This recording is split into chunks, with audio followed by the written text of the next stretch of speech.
मोदी जी बड़े शौकीन आदमी हैं और शौक भी बड़े महंगे महंगे वाले। 2023 में जब नरेंद्र मोदी यूएस गए तो उन्होंने वहां पर अमेरिकी राष्ट्रपति जो बाइडेन की पत्नी जिल बाइडेन को 7.5 कैरेट का एक डायमंड गिफ्ट किया था। इसकी कीमत $20,000 है, मतलब करीब 18 लाख रुपए।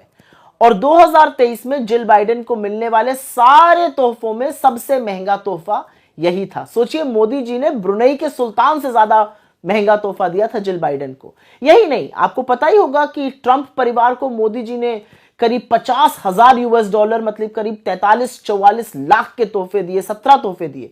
उसमें से कुछ तोहफे इवांका ट्रंप को एक सोने का कड़ा दिया था, डोनाल्ड ट्रंप को एक 1.5 लाख की कफलिंग्स दी थी, 7 लाख रुपए का एक फूलदान दिया था, ताजमहल का एक रेप्लिका बनवाकर 4 लाख रुपए का वो दिया था। अभी अलग बात है कि भक्त बेचारे ताजमहल ही उड़वा देना चाहते हैं।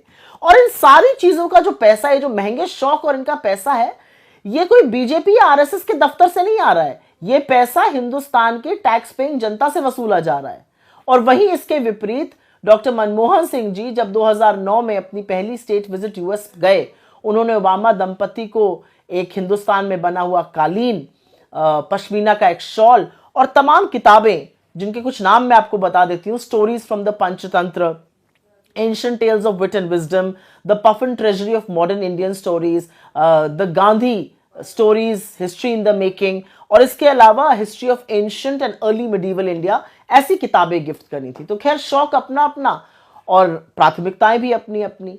लेकिन जिस देश में आर्थिक तंगी है, जो देश गुर्बत से, जो देश बेरोजगारी से जूझ रहा है, उसके प्रधानमंत्री को, और जिस देश में अगर आप 80 करोड़ लोगों को राशन ना दीजिए तो वो भूखमरी से मर जाएं, उस देश के प्रधानमंत्री को इतने महंगे तोहफे देने से पहले सोचना चाहिए कि आपको सम्मान आपके ज्ञान, आपके दृष्टिकोण, आपके कद से मिलता है। आपको सम्मान महंगे तोहफे देकर या लोगों के लपक के गले पड़ जाने से नहीं मिलता है। अब कौन समझाए मोदी जी को ये बातें।